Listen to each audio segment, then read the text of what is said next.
21 শতকে 21 আইন।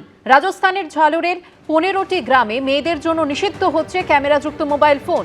ঘরের চার দেওয়ালের মধ্যে ফোন ব্যবহার করা যাবে, যদিও তা হতে হবে কিপ্যাড মোবাইল। বিয়ে, সামাজিক অনুষ্ঠান এবং প্রতিবেশীদের বাড়িতেও মেয়েরা ফোন নিয়ে যেতে পারবেন না।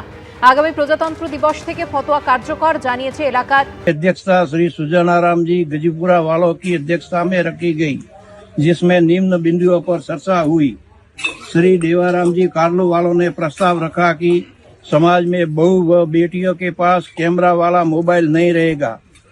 मोबाइल फोन बिना कैमरा वाला जिससे बातचीत हो सके वह रख सकती है, जिसे सर्वसहमति से प्रस्ताव पास किया गया। पढ़ाई करने वाली लड़कियां पढ़ाई की जरूरत में अगर जरूरी लगे तो वो बच्ची घर आने के बाद मोबाइल अपने घर से बाहर नहीं ला सकती। शादी, ब्याह या किसी भी प्रकार का सार्वजनिक समारोह में लेकर नहीं आ सकती। यहाँ तक कि पड़ोसी के घर भी लेकर नहीं जा सकती, जिसे समझ सुंदापटी ने सहमति प्रदान की। রাজ্যের উত্তর থেকে দক্ষিণ দিকে দিকে গ্রেপ্তার বাংলাদেশি। বনগাঁ থেকে এক মহিলা সহ 4 বাংলাদেশিকে গ্রেপ্তার করল পুলিশ। আর এদিকে জলপাইগুড়িতে পুলিশের জালে পড়ল 2 মহিলা বাংলাদেশি অনুপ্রবেশকারী। আর এরই মধ্যে আবার বেআইনিভাবে সীমান্ত পেরিয়ে ত্রিপুরা এসে ধরা পড়ল বাংলাদেশি হিন্দু যুবক।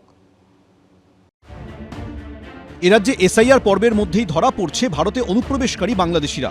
এবার উত্তর 24 পরগনার বনগাঁ থেকে 4 বাংলাদেশিকে গ্রেফতার করল পুলিশ।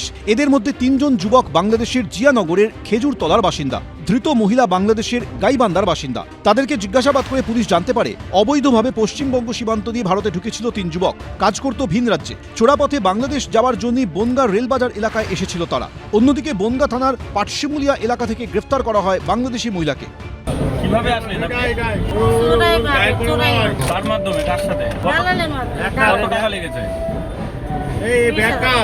হ্যাঁ, 20,000 টাকা।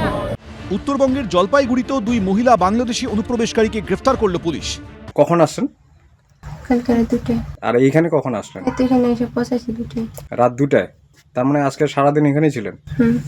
শুধুমাত্র এ রাজ্যেই নয়, বাংলাদেশ সীমান্ত লাগোয়া ত্রিপুরাতেও গ্রেফতার করা হয়েছে অনুপ্রবেশকারী বাংলাদেশিকে। ধৃতের নাম পঞ্চচন্দ্র দাস, বাংলাদেশের ব্রাহ্মণবাড়িয়া নাসেরনগর থানা এলাকার বাসিন্দা। গত 2 মাস ধরে আগরতলার সেলুনে কাজ করছিল এই অনুপ্রবেশকারী বাংলাদেশি।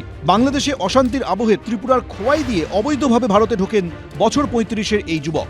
কারণ বাংলাদেশের পরিস্থিতি খুব খারাপ, ঘরে বাড়ি ভেঙে লাগছে, এর জন্য আমি ইন্ডিয়া চলে আসছি। আমি নিজে সেটেল হয়ে তারপরে ফ্যামিলি নিয়ে আসবো, থাকলে ইন্ডিয়াতে থাকবো, বাংলাদেশে যাব না।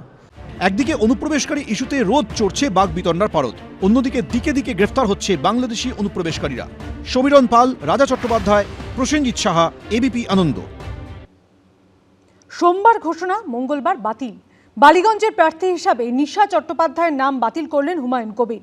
প্রার্থী হওয়ার পর ভাইরাল হতে থাকে নিশার বিভিন্ন ছবি ও ভিডিও, আর এরপরই তাকে সরিয়ে দেওয়ার সিদ্ধান্ত নিলেন হুমায়ুন কবির। অন্যদিকে মানহানির মামলার হুঁশিয়ারি দিলেন নিশা।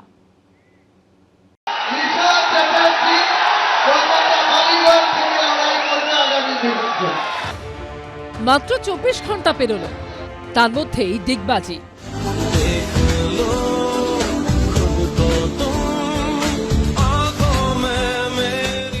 সোমবার নতুন দল গঠন করে সেই মঞ্চ থেকেই বালিগঞ্জের প্রার্থীর নাম ঘোষণা করেছিলেন তৃণমূলের সাসপেন্ডেড নেতা হুমায়ুন কবির।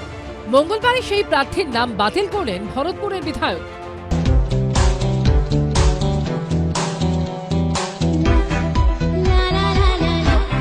তার মানে এটা একটা ব্লান্ডার। হ্যাঁ, নিশ্চয়ই। তিনি কি বলছেন, কি করছেন, তার নতুন দল বিন্দু মাত্র আমাদের আগ্রহ নেই। এর ভবিষ্যৎটা কি হবে তিনি ঠিক করুন। এটা তার ব্যক্তির পরিচয়, তার স্বার্থ এবং তাকে কে পরিচালিত করছেন, পিছনে কোন অদৃশ্য হাত আছে, কোথায় অদৃশ্য ফান্ডিং আছে, এটা বাংলার মানুষ বোঝে। সোমবার জনতা উন্নয়ন পার্টি গঠন করে 9টি বিধানসভা কেন্দ্রের প্রার্থীর নাম ঘোষণা করেন হুমায়ুন কবির। তার মধ্যে কলকাতার একটি মাত্র কেন্দ্রের প্রার্থীর নাম ঘোষণা করেন, সেটি হচ্ছে বালিগঞ্জ কেন্দ্র। প্রার্থী হিসেবে নিশা চট্টোপাধ্যায়ের নাম ঘোষণা করেন তিনি। আগামী বিধানসভা নির্বাচনে আমাদের দলীয় পতাকা বা সিম্বল নিয়ে লড়াই করবেন কলকাতা বালিগঞ্জ কেন্দ্রে, যেখানে বাবুল সুপ্রিয় প্রার্থী আছে, নিশা চ্যাটার্জি। এরপরই সোশ্যাল মিডিয়ায় দেওয়া নিশা চট্টোপাধ্যায়ের বিভিন্ন ছবি ও ভিডিও ভাইরাল হতে থাকে, যা নিয়ে শুরু হয় বিতর্ক। তারপরই বালিগঞ্জ কেন্দ্র থেকে নিশার নাম সরিয়ে নেন হুমায়ুন কবির। আমার জানা ছিল না উনি একজন সেলিব্রিটি, এটাই জানতাম। কিন্তু প্রার্থী ডিক্লেয়ার করার আধ ঘন্টার মধ্যেই টিএমসির বিভিন্ন যে আইটি সেল বা বিভিন্ন রকম অনলাইনে যেসব ফেসবুকে তেনার কিছু ছবি ভাইরাল হয়েছে, তাতে আমার মনে হয়েছে যে আমার শুরুটা এই ধরনের কোনো ব্যক্তিকে বিধানসভার মতো পবিত্র জায়গায় পাঠানোর জন্য বা আইন প্রণয়নকারী সদস্য হিসাবে পাঠানোর জন্য মানুষ আমাকে ভুল বুঝতে পারে। তাই আমি সেটা 24 ঘন্টা যেতে না যেতেই রাত্রেই সিদ্ধান্ত নিয়েছি যে এটাকে প্রার্থী রূপে রাখবো না। নিশা চট্টোপাধ্যায়ের নাম বাতিলের পর বালিগঞ্জের সংখ্যালঘু সম্প্রদায়ের কাউকে প্রার্থী করবেন বলে জানিয়েছেন হুমায়ুন কবির। আমি 1 সপ্তাহের মধ্যে বালিগঞ্জের কোনো একজন মুসলিমকে প্রার্থী হিসাবে তুলে ধরব। ওখানে আমি খোঁজ নিয়ে দেখেছি যে বালিগঞ্জে প্রায় 50-50% কাছাকাছি মাইনরিটি ভোটার আছে। এই প্রেক্ষাপটে হুমায়ুনের আক্রমণের পাল্টা জবাব দিয়েছেন নিশা। একটা বাঙালি মেয়ের ওপর দিয়ে তোমরা এখন একটা মুসলিম সমাজ চালিয়ে দিচ্ছে আমাকে, মানে আমাকে এমন করলো যে আমি আপও হলো আমি ডাউনও হলাম। এটার মানেটা কি আমি তো এটাই জানতে চাই। আমি চাচার কাছে এটাই জানতে চাইবো আমার ভুলটা কি ছিল। আমার যদি এটাই ভুল ছিল তাহলে তো আপনার দেখে শুনে আপনার তো এত মানে সংগঠন আছে, এত মানুষ আছে, তো নিশ্চয়ই আমার নাম যখন নিয়েছেন আপনি তো কিছু দেখে তো নিয়েছিলেন। সেই দেখাটার পর সেই দেখা কোথায় গেল? তার জন্য আমি মানহানি মামলা করব। আর আমার আমি যা ট্রোল হচ্ছি, আমি যা সাফার হচ্ছি, তার জন্য যদি আমার কিছু করে ফেলি বা কিছু যদি আমার মা বাবা বা ফ্যামিলির কিছু হয়ে যায় তাহলে সেটা দায়ী কে নেবে? প্রার্থী চলে গেল, প্রার্থী বদল, এখন বলছেন নাকি ওকে কে নিয়ে এসেছিল। মানে কি এটা? এটা সিরিয়াস রাজনীতির জায়গা। কোনো ব্যক্তি একটা দল করতে চলেছে, আমার কাছে অমুককে নিয়ে এসেছিল, আমি ক্যান্ডিডেট করে ফেলেছিলাম। কি আর কি হচ্ছে? এটা একটা পলিটিক্যাল কমেডিতে পরিণত হয়েছে গোটা জিনিসটা।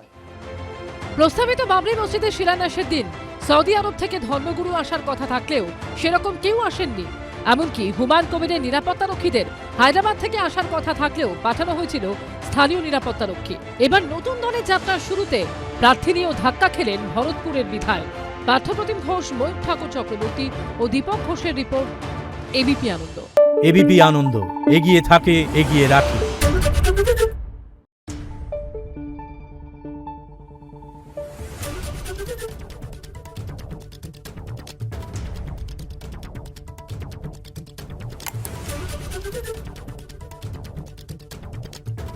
Thank you.